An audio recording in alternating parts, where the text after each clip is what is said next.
Hello कॉन्फेक्ट्स। Last class के अंदर हम लोगों ने फंडामेंटल राइट्स को स्टार्ट किया था। This is a very important chapter. In the last class I had already spoken about fundamental rights के इस चैप्टर को। जो अगर हम देखें, ये कैसा मार कर है यार। कोई नहीं, अभी आप समझ रहे हैं ना, आप मेरी भावनाओं को समझ रहे हैं ना, मेरे वर्ड्स की भावनाओं को समझ रहे हैं ना आप।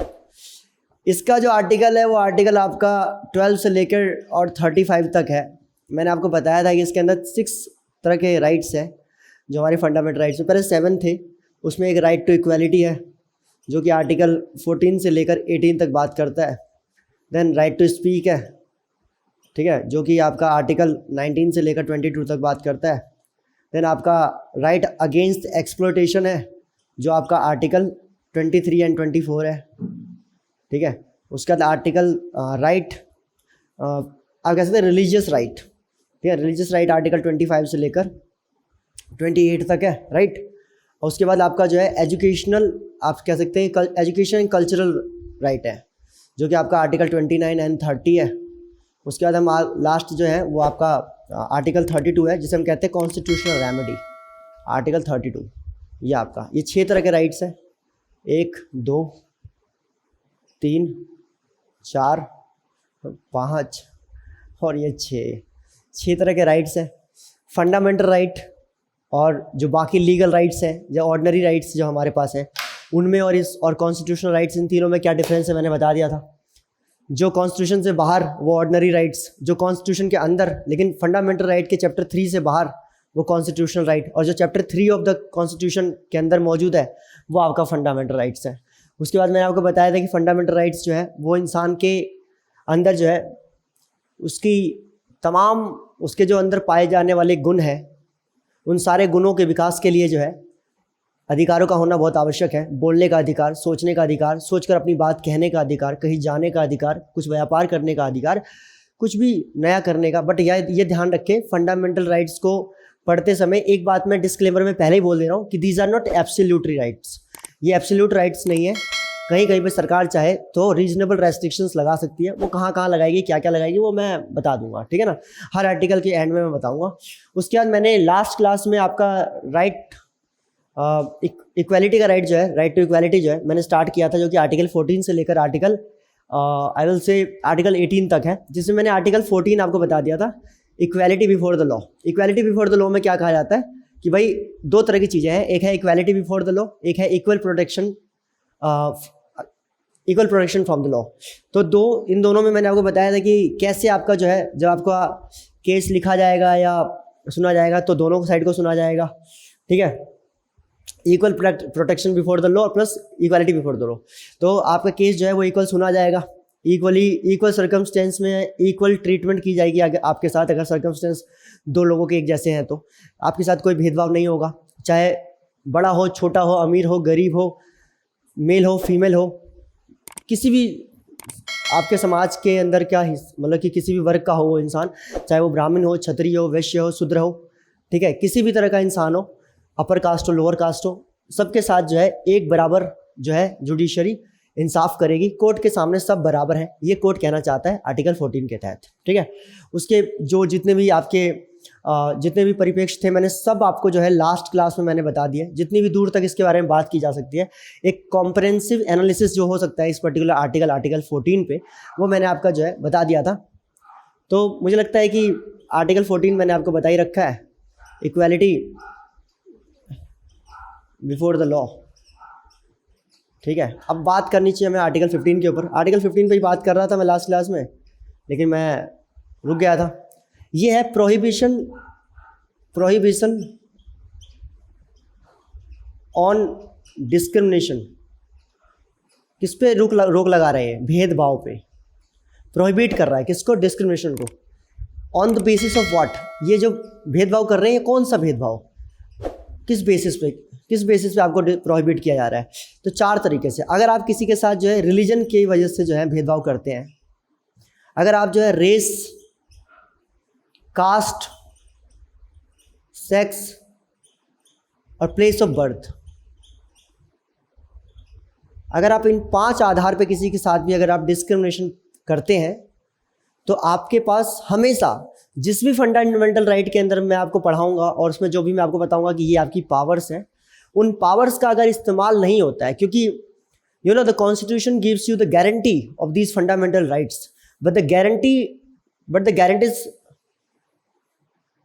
do not have any influence or the impact until there is a guarantor। जब तक गारंटी काम कर ही नहीं सकती जब तक कि उसके पीछे कोई गारंटी देने वाला गारंटर ना हो। तो यहाँ पर जो इस पूरे फंडामेंटल राइट के अंदर जो गारंटर है वो कौन है? वो सुप्रीम कोर्ट है आपका, और उसके लिए एक सेपरेट आर्टिकल है, आर्टिकल 32, जिसको हम कहेंगे आप कॉन्स्टिट्यूशनल रेमेडी। कॉन्स्टिट्यूशनल रेमेडी, जब भी अगर आपके साथ आपके फंडामेंटल राइट का उल्लंघन होता है तो आप डायरेक्टली कहाँ जाएंगे? सीधा आर्टिकल 32 के तहत सुप्रीम कोर्ट। जुडिशियल प्रोसीडिंग्स के अंदर ये लॉ है, चाहे वो सीआरपीसी का लॉ हो या चाहे सीपीसी का लॉ हो, मतलब इन द सेंस कोड है बेसिकली। मैं लॉ इसलिए बोल रहा हूँ क्योंकि I am dealing with the law right now. तो दोनों का कोड है कि जब भी आप क्रिमिनल केसेस में या सिविल केसेस में आप जब भी सीआरपीसी या सीपीसी के अकॉर्डिंग जाएंगे तो सबसे पहले डिस्ट्रिक्ट कोर्ट, जिसे हम सबऑर्डिनेट कोर्ट भी कहते हैं, प्लस उसके बाद अगर आपको वहाँ से सेटिस्फेक्शन नहीं मिलता वहाँ के डिग्री और ऑर्डर से, then you can go to the high court, and if you are not feeling comfortable over there also and there is a question of law is remaining, so that time you can also go to the supreme court. वरना आप supreme court directly जा ही नहीं सकते। लेकिन fundamental right के अंदर आपके पास power है कि आप डायरेक्टली एज पर आर्टिकल 32 अगर किसी भी फंडामेंटल राइट का उल्लंघन होता है तो आप कहाँ जा सकते हैं? सुप्रीम कोर्ट जा सकते हैं। ये सबसे बड़ी पावर है जो आपको दी जा रही है, ठीक है। और आर्टिकल 226 के तहत हाई कोर्ट भी है, वो मैं आपको डिटेल में बताऊंगा सारी चीज़ें, क्योंकि बहुत सारी चीज़ें हैं दिमाग के अंदर। मैं स्टेप बाय स्टेप चलता हूँ, छोड़ के कुछ नहीं जाऊँगा, सब कुछ बता के जाऊँगा आप लोगों को।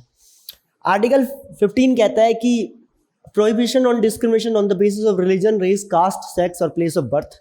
इन 5 आधार पे जो है आपके साथ भेदभाव नहीं किया जा सकता।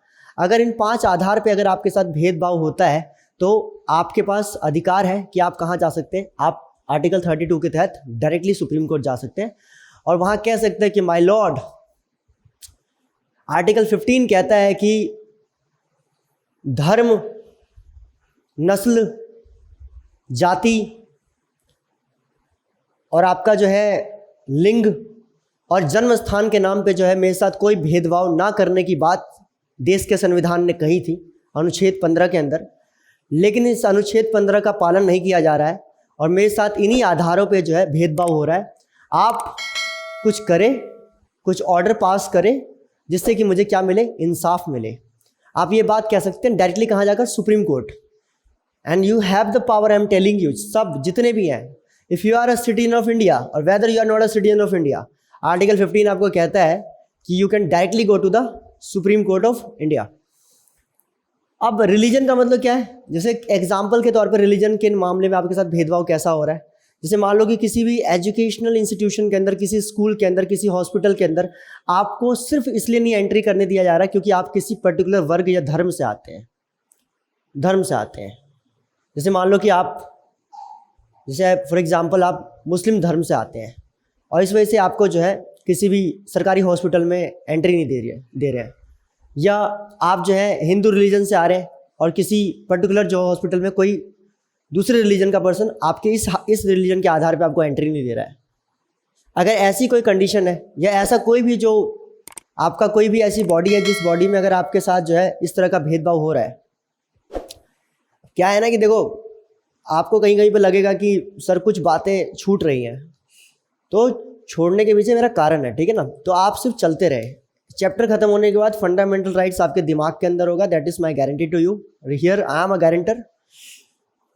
क्योंकि हर बातें मैं हर चीज़ एक साथ नहीं बता सकता, तो स्टेप बाय स्टेप चलूंगा, क्योंकि ये अभी बताना भी बहुत कुछ बाकी है कि इस अधिकार किसके खिलाफ मिलता है, क्या मिलता है, तो वो सारी बातें बताऊंगा। अभी फिलहाल आर्टिकल 15 क्या कहता है ये सुनेंगे। रिलीजन के आधार पर अगर आपके साथ कहीं भी भेदभाव होता है तो आप कहाँ चले जाओ? डायरेक्टली आप सुप्रीम कोर्ट जा सकते हैं। अभी हाल ही में एक मसला हुआ था उत्तर प्रदेश के चुनाव से पहले, आपने देखा होगा कर्नाटका के अंदर हिजाब का मसला हुआ था। हिजाब पहन के लड़की जाना चाहती है स्कूल के अंदर और कॉलेज के अंदर, मतलब school college what ever the place, लेकिन जो अभी विवाद में रहा, लेकिन कर्नाटका सरकार ने कहा, वहाँ के स्कूल के मैनेजमेंट ने कहा कि sorry we will not allow.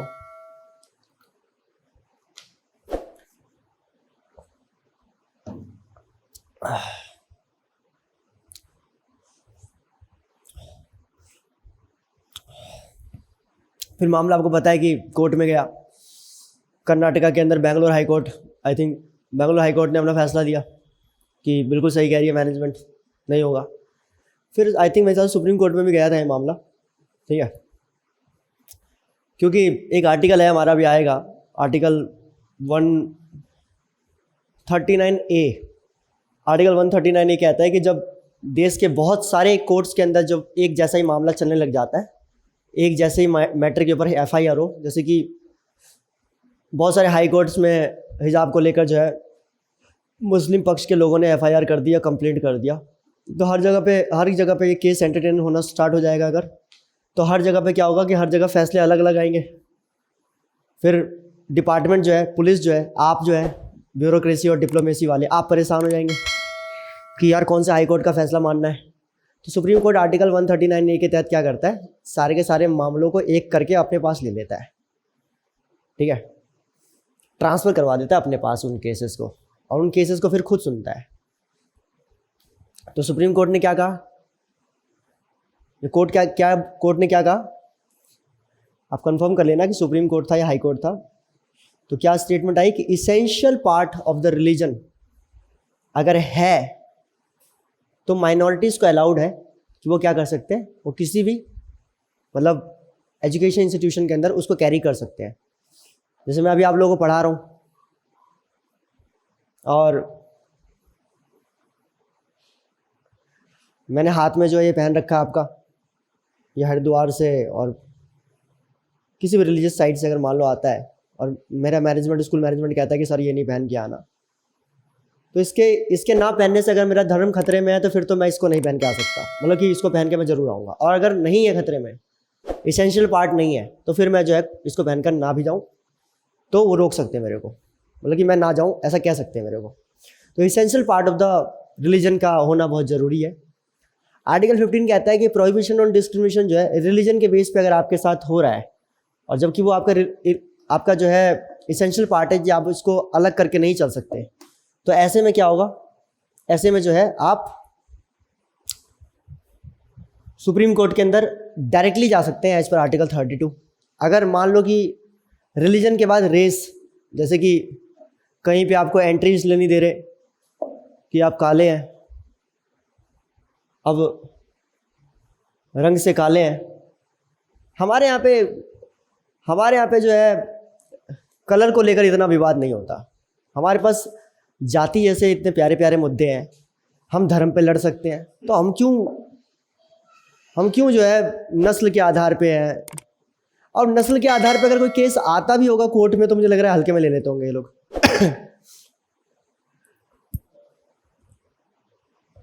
नस्ल के आधार पे कोई केस अगर आता भी है तो मुझे लगता है कि हल्के में ले लेते होंगे लोग।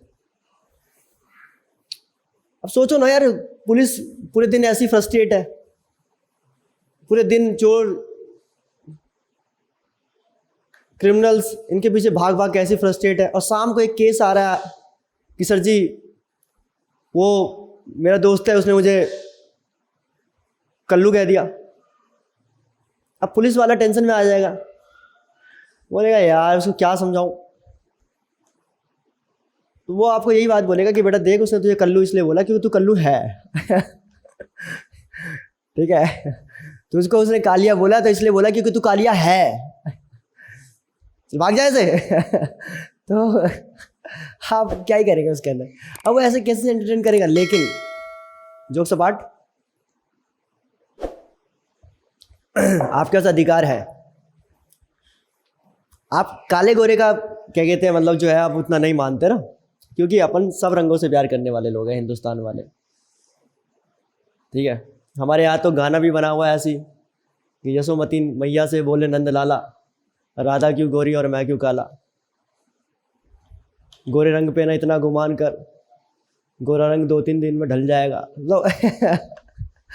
तो इस तरह के गाने बनाने का मकसद क्या है कि ये बताना चाहते हैं कि अपन लोग ज़्यादा कलर वाला। अमेरिका में होता अगर ये मसला, अमेरिका के पास जाति नहीं है, उनके पास धर्म भी एक है, तो उनका लड़ने के लिए कुछ है नहीं ना, तो इसीलिए वो क्या करते हैं कि उन्होंने जो है कलर को जो है मुद्दा बना रखा है। अभी देखा था अभी एक अमेरिका के अंदर एक ब्लैक पर्सन को मार दिया था, पुलिस वालों ने कार के नीचे घुटना लगाकर उसको मार दिया था। तो आप देखेंगे वहाँ पे प्रोटेस्ट हुआ, ब्लैक लिव्स मैटर, अरे यार ये क्या सब मारकर चल रहा है यार, समझे? ब्लैक लिव्स मैटर, ये जो है इस नाम का जो है आपका प्रोटेस्ट चला आपका अमेरिका के अंदर। तो रेस के आधार पे हमारे यहाँ पे ज़्यादा नहीं होते, नस्ल का मतलब। अब जैसे एक चीज़ देखेंगे आप, नॉर्थ ईस्ट के लोगों के साथ बड़ा होता है नस्लीय भेदभाव, उनको चिंकी कह के बुलाते हैं आप लोग। गलत बात है यार ये। नॉर्थ ईस्ट वाले कितना मेडल लेके आते हैं हमारे लिए हैं। अभी वो मीराबाई चानू है, मैरी कॉम को भूल गए? मैरी कॉम ने इंडिया की कहीं स्टैंडिंग ही नहीं थी ओलंपिक्स के मामले में, और ख़ासकर बॉक्सिंग के मामले में, फीमेल में खासकर। वो उस लड़की ने, अब तो खैर लेडी बहुत रिस्पेक्टफुल है, बट मैं शुरुआती दौर के हिसाब से बात कर रहा हूँ, उसने इंटरनेशनल स्टेजेस पे जा जाकर जो है इंडिया का परचम हर जगह पे, जहाँ जहाँ पे भी हमारा जो टैक्स में हमारा नाम नहीं आता था, उन सब टैक्स में हमारा नाम उसने ऐड करवाया। नॉर्थ ईस्ट की वजह से हो पाया। आप उन्हें चिंकी बुला रहे हैं, चौमिन बुला रहे हैं, नेपाली बुला रहे हैं, भूटानीस बता रहे हैं, चाइनीज़ बता रहे हैं, बर्मिस बता रहे हैं। ये क्या है? ये भी तो नस्लीय भेदभाव ही है एक तरह से। चलो कोई नहीं, आपस में, बट एक मिनट के लिए मान लो कि आप लोग ये चीज़ें कर भी रहे हो, लेकिन सरकार इसके लिए बिल्कुल सख्त है। सरकार कहती है अगर हमने कहीं देख लिया ना, ये अगर कहीं पे ये सब चीज़ें देखने को मिल गई कि रिलीजन और रेस के आधार, रिलीजन के आधार पे, तो खैर सरकार खुद ही कहती है, बड़े बड़े नेता लोग खुद ही कहते हैं अखंड भारत का सपना यही दिखा रहे हैं, तो अब हम ही क्या बोले। पॉलिटी वाले टीचर्स को अब एग्जाम्पल देना आसान हो गया। अब मतलब एग्जाम्पल देना क्या, मतलब मुझे लगता है कि बोलने की जरूरत नहीं पड़ती। आप मिनट सवाल रिलीजन के आधार पर आपके साथ भेदभाव, कहते सर जी रहने दो, ये पता है हमें पहले से, बच्चों को पहले से ये रिएक्शन आने लग जाता है। रेस पे थोड़ी मुश्किल लगती है हमें बताने में कि यार क्या ही बताए, रेस का सीन है नहीं उतना। सरकार यहाँ पे तो ऑप्शन दे रही है, आपको खुद दे रही है, अखंड भारत, पाकिस्तान, मुसलमान पाकिस्तान चले जाओ।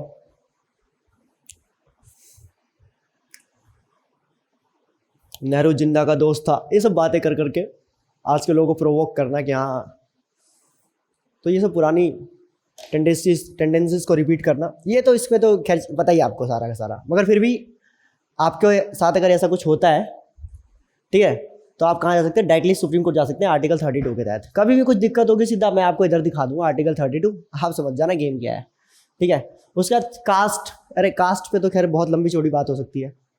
कास्ट के अगर आधार पे अगर आपके साथ जो है कोई भी भेदभाव होता है अगर आपके साथ, तो आप कहाँ जा सकते हैं? आर्टिकल 32 के तहत सुप्रीम कोर्ट जा सकते हैं। कास्ट के आधार पे हो सकता है शहर के लोगों को ये सब चीज़ें उतनी महसूस ना होती हो, लेकिन गांव मोहल्ले में आज भी कई जगह पे कास्ट के आधार पे भेदभाव होते हैं भाई। इसी वजह से ये सब तो चीज़ें हैं, वरना तो इनकी ज़रूरत क्या थी, एबॉलिश नहीं कर देते हम इन सब चीज़ों को, लेकिन होता है। और कास्ट जो ये वर्ड है ना, ये कास्ट जो वर्ड है, एक वर्ड ही, पहली बार तो मुझे कहता हूँ कि ये वर्ड ही हमारा नहीं है। मैं खुद भी हैरान रहता हूँ एक बात को सोचकर कि यार ऐसा कौन सा धर्म ग्रंथ बना दिया हम लोगों ने जिसके अंदर 5000 से ज़्यादा जातियाँ हैं। मतलब जितने भी धर्म ग्रंथ हैं, आप देखो कॉन्स्टिट्यूशन में क्या हुआ, कॉन्स्टिट्यूशन में हमने कॉन्स्टिट्यूशन बनाया और जब लगा कि कुछ चीज़ों में लिस्ट आ रहा है, बहुत लंबी लंबी लिस्ट आ रही है, जैसे union list, state list, concurrent list, इस तरह की लिस्ट आ रही है, लैंग्वेज की 22 लिस्ट, स्टेट्स की 28 लिस्ट, तो हमने उसके लिए शेड्यूल 1 बना दिया स्टेट्स के लिए, लैंग्वेज के लिए शेड्यूल 8 बना दिया, पावर्स के लिए हमने शेड्यूल 7 बना दिया। तो हमने कहा कि यार इसको इसमें मत डालो, इसको अलग करो। तो लिस्ट वाली चीज़ जो है हमने उसको अलग कर दी, जो बहुत, वरना वो कॉन्स्टिट्यूशन को बहुत बल्कि बना देता, बहुत लेंथी बना देता। जब हमने कॉन्स्टिट्यूशन में इतनी समझदारी दिखाई है, वेद लिखने वाले, वेद तो खैर अपौरुष है, भगवान की वाणी कही जाती है, आपको लगता है कि वेद के अंदर 5000 जातियों का वर्णन होगा? 5000 जातियाँ होंगी उसके अंदर, अगर होती भी तो उसको अलग से रखते ना। जो ये इल्ज़ाम लगता है कि भारत में जाति व्यवस्था है, ये जाति व्यवस्था कहाँ है? जाति व्यवस्था कहाँ थी? कहीं तो कोई सोर्स होगा। 5000 जातियाँ, और आज इसके ऊपर हमने लॉ बना के बैठे हुए हैं, हम इंडिया के अंदर इम्प्लीमेंट करवा रहे हैं इन लॉज को कि कोई कास्ट के आधार पर देख लेना, पक्का एकदम पक्के वाला कानून बनना चाहिए, पक्के तरीके से इंसाफ हो। आपको इस बात को सुनकर ही हैरानी होगा कि ये कास्ट वर्ड ही इंडिया का वर्ड नहीं है, ये वर्ड ही नहीं है, एग्जिस्ट करता वर्ल्ड में कहीं। ये वर्ड देने वाले कौन? पोर्तुगीज। पोर्तुगीज ने ये वर्ड दिया। पुर्तगालियों का शब्द है कास्ट। एंड कास्ट वो किसको कहते थे? डिपार्टमेंट्स को, विभाग को। हमने इतना ज़्यादा कास्ट पॉलिटिक्स होती है आज हमारे देश में। कास्ट को जान तो लो, कास्ट हमारा वर्ड ही नहीं है, पोर्तुगीज से लेके आए हम लोग इसे।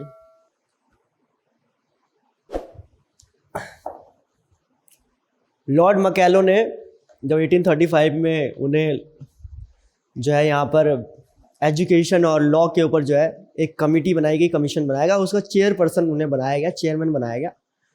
तो उन्होंने पार्लियामेंट के अंदर एक रिपोर्ट प्रेजेंट की बिफोर 1858।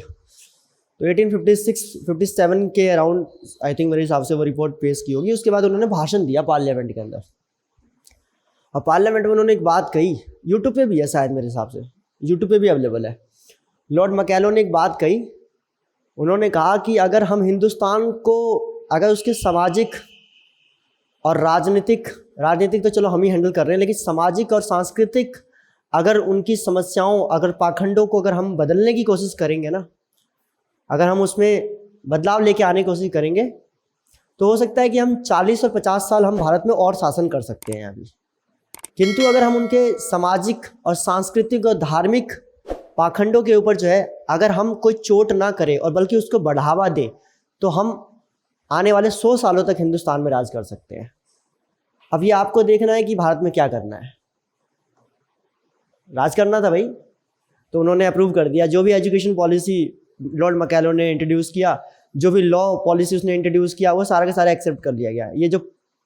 ये जो आपका CRPC, CPC, IPC, Kolkata high court, आपका Madras high court, Bombay high court, ये सारी चीज़ें जो हम देखते हैं, इंडियन एविडेंस एक्ट, आपका जो है आई विल से जो आपका पूरे ऑल ओवर जो इंडिया के अंदर आपका लिमिटेशन एक्ट चलता है, लगभग जितने भी बड़े एक्ट्स हैं वो सारे के सारे एक्ट्स देकर कौन गया? लॉर्ड मकैलो देकर गया। और लॉर्ड मकैलो ने कहा जो बात, वो देखो आज हो रहा है। उसने 1857 के बाद क्या किया? सेंसस करवाया। 1872 में लॉर्ड मायो थे, उन्होंने सेंसस किया, और 1872 के बाद उसके सेंसस में, मतलब 57 के बाद ही हो गया था, तो 1872 के सेंसस में उन्होंने क्या कर दिया? जितने भी भारत में जो अलग अलग प्रकार के कार्य होते थे, जो व्यावसायिक कार्य हुआ करते थे, जो इंसान कार्य करने के लिए करता था, उन सारे कार्यों को उन्होंने क्या कर दिया? जातियों में बांट दिया उन्होंने। जितने भी भाई काम तो 50,000 के तरह के हो सकते हैं, 5,000 की चीज़ है, 50,000 के हो सकते हैं, तो उन्होंने क्या कर दिया? उसको जो है काफ़ी सारे पार्ट्स में डिवाइड कर दिया। जैसे कोई नाई है, अब नाई इज़ अ प्रोफेशन, ठीक है, उसको भी क्या कर दिया? एक सेपरेट कास्ट बना दिया। धोबी इज़ नॉट अ कास्ट, उन्होंने कास्ट बना दिया। नाविक इज़ नॉट अ कास्ट, उन्होंने कास्ट फॉर्म कर दिया। लोहार इज़ नॉट अ कास्ट, उन्होंने कास्ट बना दिया। जो फांसी के बाद जो सजा देते हैं, it was not a caste, वो कास्ट बना दिया। सबको उन्होंने कास्ट में कन्वर्ट कर दिया। जितने भी प्रोफेशंस थे, उन सारे के सारे प्रोफेशंस को क्या कर दिया? कास्ट में कन्वर्ट कर दिया। और ऐसे करके 5,000 से ज़्यादा जातियाँ जो है बनी। ऐसा नहीं कह रहा कि सिर्फ ये जातियाँ अंग्रेज़ों के समय में ही बनी, लेकिन हाँ ये है कि जितनी थी उससे कई ज़्यादा गुना सब जो है कास्टिज्म करने का काम जो किया अंग्रेज़ों ने किया। और उनके किए हुए चीज़ों के बारे में मुझे नहीं लगता कि मैं क्या बोलूँगा इसमें। मुझसे बहुत ज्ञानी लोग इस देश में हैं, उनको अच्छा खासा पता है इसके बारे में। सब पता है उनको कि सर ये हमारी देन नहीं है पूरी तरह से, और अगर है भी तो इसके ऊपर काम किया जा सकता है। सबको पता है इस बात के ऊपर।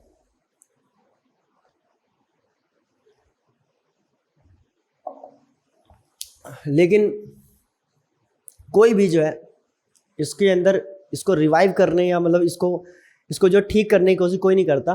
सब कहते हैं कि चल रहा है चलने दो, क्योंकि अब ये क्या है कि कास्ट के ऊपर जो है रिजर्वेशंस मिलते हैं। रिजर्वेशन की वजह से बहुत से लोगों की बहुत से लोगों का वोट बैंक है, वोट बैंक पॉलिटिक्स है, उनकी पॉलिटिक्स ही कास्ट के बेसिस पे है। नुकसान किसका? हमारा, आने वाली जनरेशन का। जिन लोगों ने कास्ट के आधार पे जो है, जाति के आधार पर जिन्होंने जातीय हिंसा की, ना वो लोग जिंदा है। जिन पर जातीय हिंसा हुई ना वो लोग जिंदा है। लेकिन अब की जो वर्तमान पीढ़ी है और जो भविष्य में आने वाली है, they are facing the challenges. खैर that's a different thing. Caste को ख़त्म करने मतलब कि रिजर्वेशंस अगर आप कुछ भी बात करेंगे तो दे विल थिंक अबाउट कि भाई आप रिजर्वेशन के ऊपर चोट पहुंचाने की कोशिश कर रहे हैं। और ये ऐसी चीज़ें हैं भाई, धर्म की चीज़ों में और कास्ट की चीज़ें, इन सब चीज़ों में समझाना मतलब कि आप बैल मुझे मार और वो कुल्हाड़ी उजाली लाइक डायलॉग यू अंडरस्टैंड, खुद से अपने पैरों में मारना टाइप हो जाता है। तो ऐसे में जो है इन सब चीज़ों को नहीं छेड़ना, इन चीज़ों को छेड़ना बेकार है।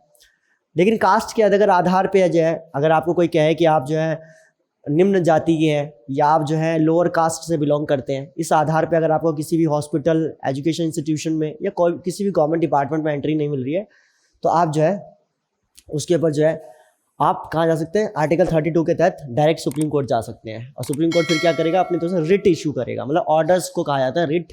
वो ऑर्डर्स इशू करेगा कि भाई ये काम कर जो अगला बंदा कह रहा है या जो मैं कह रहा हूँ। तो वो सब चीज़ें कैसे होती हैं, वो पूरा प्रोसीजर बताऊँगा। फिर सेक्स के आधार पर कि कोई मतलब कोई मेल है फीमेल है, आप उस आधार पे अगर किसी के साथ कर रहे हैं, ठीक है ना, अगर डिस्क्रिमिनेशन कर रहे हैं तो इन दैट कोई ट्रांसजेंडर है, ठीक है ना, उस आधार पे अगर आप किसी के साथ कोई जो है भेदभाव कर रहे हैं। मैं ये जानना चाहता हूँ इस सेक्स में क्या LGBT क्या है, वो LGTB कौन सी कम्युनिटी होती है यार, वो बड़ी टफ कम्युनिटी है यार, उसका तो नाम ही याद नहीं आता, हम तो LGTB बोलकर ख़त्म कर देते थे। LGBTQIA, अरे यार क्या नाम है, ये जो पूरी कम्युनिटी है इसमें कौन कौन है भाई, लेस्बियन, गे, बाइसेक्चुअल, आपका जो है ट्रांसजेंडर, क्वेर, ये अलग ही यार चीज़ें हैं यार। और ये हो गया असेक्चुअल। ये असेक्चुअल क्या होता है मैं समझ नहीं आया, मतलब क्या सेक्स ही नहीं करते ये लोग। अभी एक लड़की अभी सुना आपने गुजरात में पता नहीं कहाँ पे, उसने अपने से आपसे शादी कर ली, उसने कहा मैं खुद से शादी करूँ, क्या ये असेक्चुअल में आ जाएगी? And what is the category of queer and what is the transgender तो you understand, you know these word, क्या कहते हैं, दुनिया की सबसे पुरानी, इन सारों में सबसे पुरानी जो कम्युनिटी है दैट इज ट्रांसजेंडर सबसे पुरानी कम्युनिटी के अंदर माना जाता है इन सब में, that is hijra word became you know it has been made from what, it has been made from hijr का मतलब क्या, जुदाई। किससे, कि मतलब आप जो है आप पाताल लोक से स्वर्ग लोक की जुदाई हो रही है आपकी, आप पाताल लोक से हटकर कहाँ जाएंगे, आप स्वर्ग लोक जाएंगे। मतलब कुल मिला के कि ये जो दुनिया में जो जीना पड़ता है आपको, जो भुगतने पड़ते हैं सारे दुख और सुख को, ये सब चीज़ों को छोड़कर आप कहाँ जा रहे हैं, आप मोक्ष की तरफ जा रहे हैं, आप ऊपर जाएंगे भगवान के पास। तो मोक्ष की तरफ जाना ही हमारे तो हिंदू धर्म में अक्सर कहते हैं कि हमारा सबसे बड़ा उद्देश्य ही जो है दर्शन में क्या है, मोक्ष की प्राप्ति। तो मोक्ष तक ले जाने का माध्यम जो है, जो आपको यहाँ से जुदा करके आपको ऊपर ले जाएगा, इसीलिए इस जुदाई को कहा गया हिजर, और हिजर से बना हिजरा। तो ये काम कौन करते हैं, ये लोग करते हैं। इसीलिए आपने देखा होगा इनके आशीर्वाद बड़े इंपॉर्टेंट होते हैं, जो ये आशीर्वाद दे देते हैं तो ही आप जो है इस जीवन मरण के इस चक्र से आज़ाद होकर जो है मोक्ष की प्राप्ति करते हैं। तो इसीलिए इनका जो आशीर्वाद होता है बहुत इंपॉर्टेंट है। क्या ये आएंगे इसके अंदर, सेक्स के अंदर? Obviously they will also come, ठीक है। अब ये सारे के सारे लोग आ चुके हैं, ट्रांसजेंडर में जितने भी हैं सारे के सारे लोग इसमें आ चुके हैं। और भाई ये तो खैर आपके बाकी जो हैं वो तो खैर मेल फीमेल में ही आ जाएंगे, लेकिन ये भी आ जाएंगे। और लास्ट है place of birth. Place of birth का मतलब कि आप क्षेत्रीय आधार पर अगर आपके साथ भेदभाव होता है, आप दिल्ली में हैं, आप बिहार से हैं, आपको ये कहकर मना कर दिया है बिहारी चल, तो ऐसे में क्या है कि आप डायरेक्टली सुप्रीम कोर्ट जा सकते हैं, आपका अधिकार है प्लेस ऑफ बर्थ के आधार पर अगर आपके साथ कहीं भेदभाव होता है, आपको बिहारी, मराठी, गुजराती, कोई भी जो है स्टेट के नाम से अगर आपके साथ भेदभाव हो रहा है, वो होता है। इसी वजह से तो ये सब चीज़ें हैं। बिहार के लोग बड़ा परेशान है कि यार जब भी जाते हैं हम किसी दूसरे स्टेट में, महाराष्ट्र के अंदर सुना होगा आप लोगों ने राज ठाकरे और ये जो है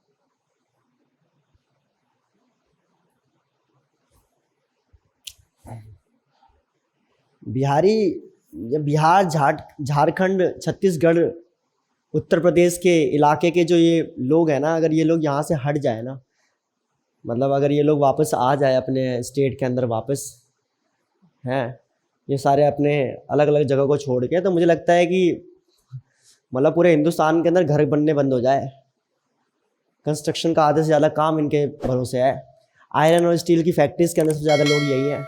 फॉरेन रेमिटेंस के मामले में सऊदी अरबिया और ओमान के देशों से पैसा लेकर खींच कर लाने वाले लोग जो हैं यही छपरा सिवान के लोग, गोपालगंज के लोग, यही लोग हैं। अगर आप इन लोगों को हटा देंगे, बिहारी जो है बहुत काम करता है, बहुत मेहनती होता है। बिहारी बोझ उठाता है लेकिन किसी पे बोझ बनता नहीं है। बिहार के बारे में तो खैर बहुत बातें हो सकती हैं। Bihar is one of the greatest place of India. तो रिलीजन के आधार पे, रेस के आधार पे, कास्ट के आधार पे, सेक्स के आधार पे, प्लेस ऑफ बर्थ के आधार पे, अगर किसी भी आधार पे अगर आपके साथ भेदभाव होता है तो आर्टिकल 15 कहता है कि आप कहाँ जा सकते हैं, डायरेक्टली आप आर्टिकल 32 जा सकते हैं। ठीक है, ध्यान रखेंगे।